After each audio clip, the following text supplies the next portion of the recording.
Hola amigos, bienvenidos a David Parcerisa Live. ¿Qué tal estáis? Bien, hoy me gustaría compartir con vosotros una serie de cambios que se han producido en nuestro campo de investigación de las psicofonías. Y creo que es importante que lo conozcáis. Es importante que sepáis pues la importancia que ha tenido para mí esta revelación que os voy a contar. Lógicamente, muchos de vosotros no entendéis demasiado de qué va todo esto. Yo lo entiendo, por supuesto no es fácil, es algo que hay que estudiarlo, hay que vivirlo, pero también sé que hay muchos de vosotros que sí lo entendéis y me apoyáis, y yo desde luego me debo a vosotros y me debo a vuestra confianza, y creo que es importante que yo tengo que daros a conocer este dato.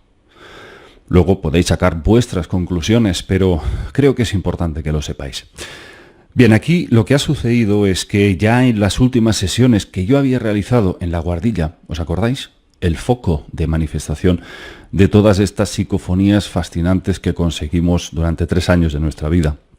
Junto con mi esposa y otros amigos, pues logramos obtener más de 15.000 registros psicofónicos con, bueno, cientos de voces diferentes.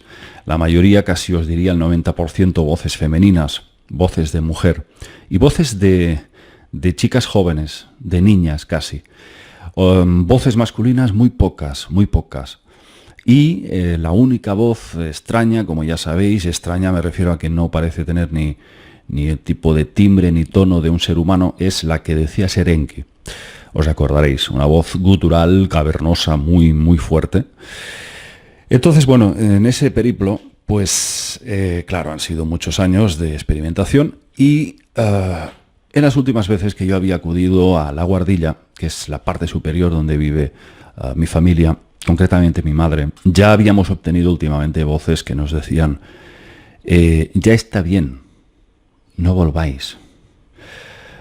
Voces que sin gritar ni tampoco ser agresivas ni amenazantes de ninguna manera, pero nos daban a entender que ya no éramos bienvenidos ahí. Entonces, bueno, empecé a indagar un poco ya y en la penúltima sesión que realicé en La Guardilla, me llevé un chasco muy fuerte cuando nos dijeron que ya no era un lugar idóneo. Yo me quedé así y apareció una voz que dijo demasiada gente. Entonces empecé a entender cuando muchas veces nosotros habíamos traído sensitivos ahí en La Guardilla y todos nos decían que ese lugar, ese punto, no era casualidad que se manifestaran tantas voces y con tanta claridad.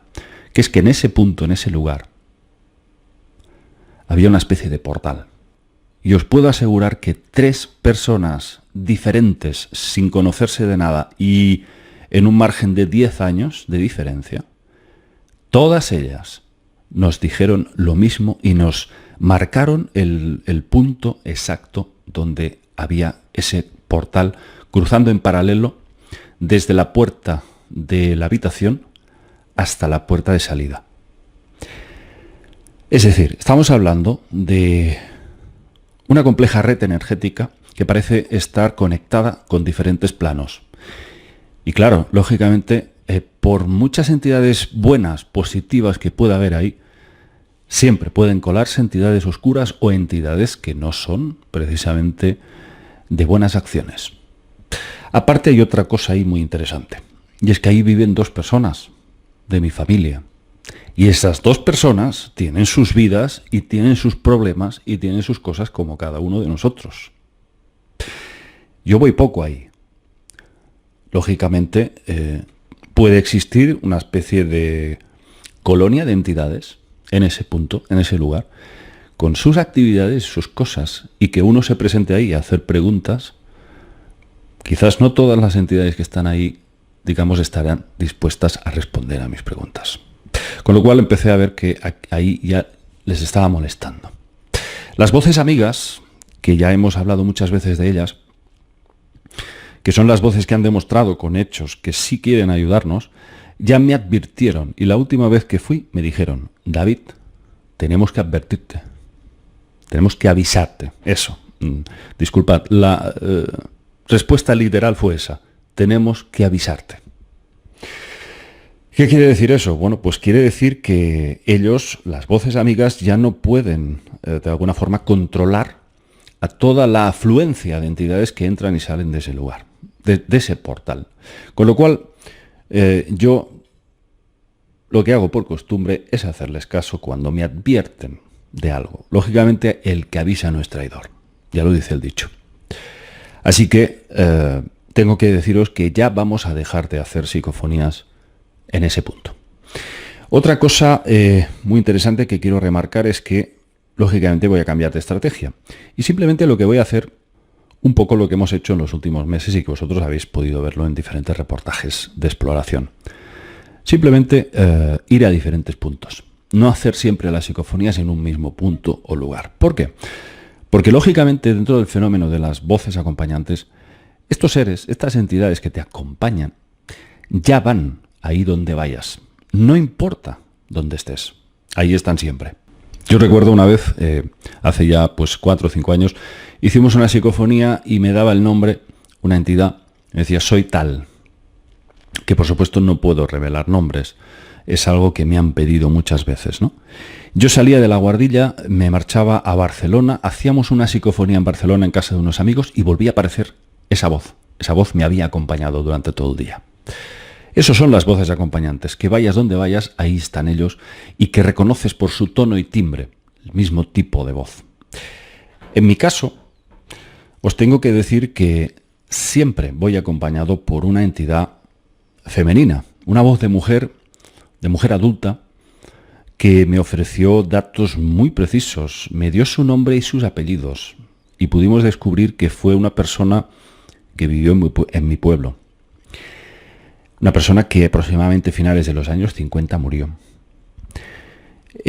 Vamos a llamarla Vamos a llamarla con un acrónimo para que no desvelemos su nombre real, porque eso es algo que no puedo hacer. Os lo he dicho que es un pacto que he hecho de juramento de silencio. Lógicamente, el poder del nombre es muy importante dentro del mundo de los espíritus, dentro del mundo espiritual. Si tú conoces el nombre de la entidad, puedes invocarla, con lo cual esto es muy peligroso. Y a mí siempre me han pedido que no revele jamás los nombres, algunos de los nombres. La vamos a llamar Shara, ¿ok? Con este acrónimo, Shara. Bueno, pues Shara es una voz que la tengo registrada en miles y miles, quizás más de 5 o 6.000 registros.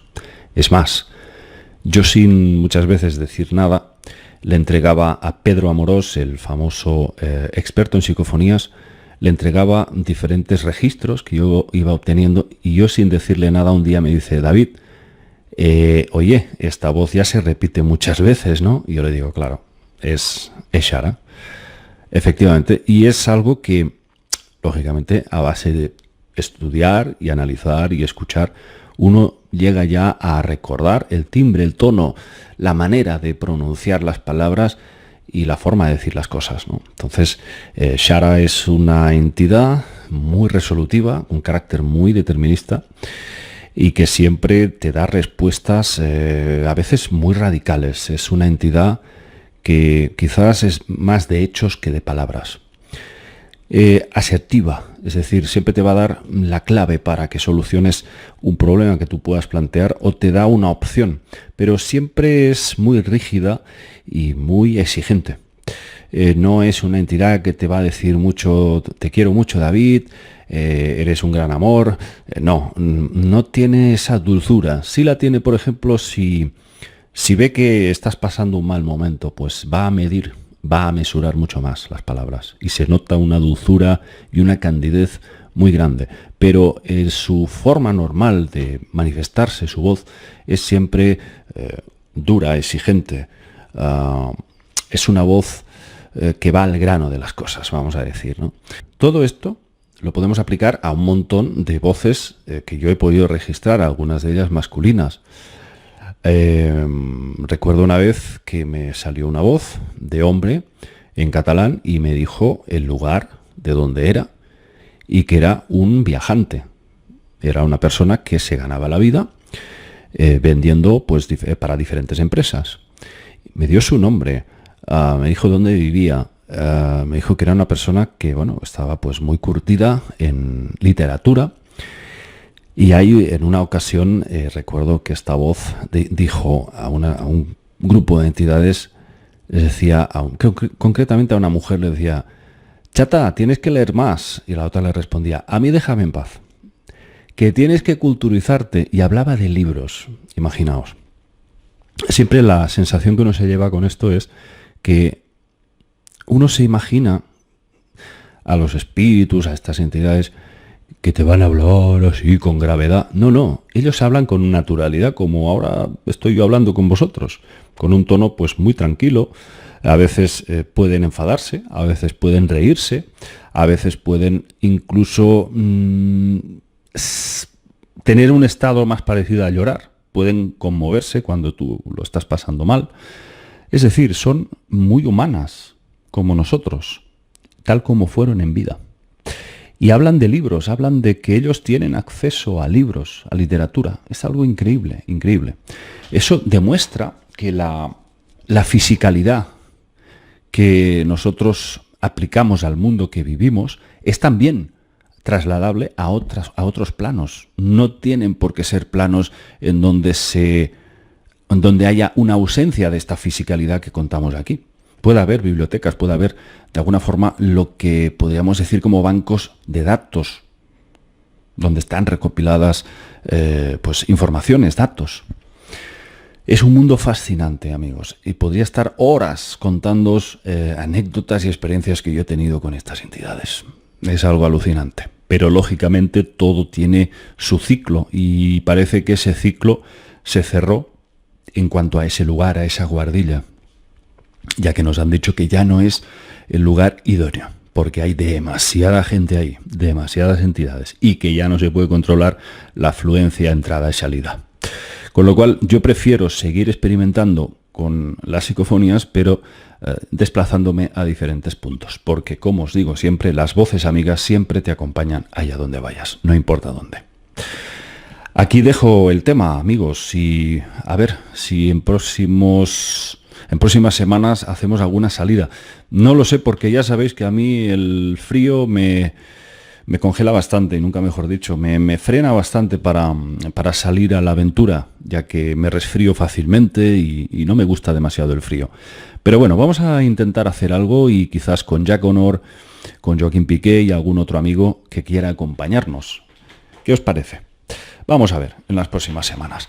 Amigos, os deseo que paséis unas felices fiestas, que ya se acercan las Navidades, y que las paséis con los vuestros, con vuestra familia. Claro que sí. Amigos, un abrazo para todos y nos vemos.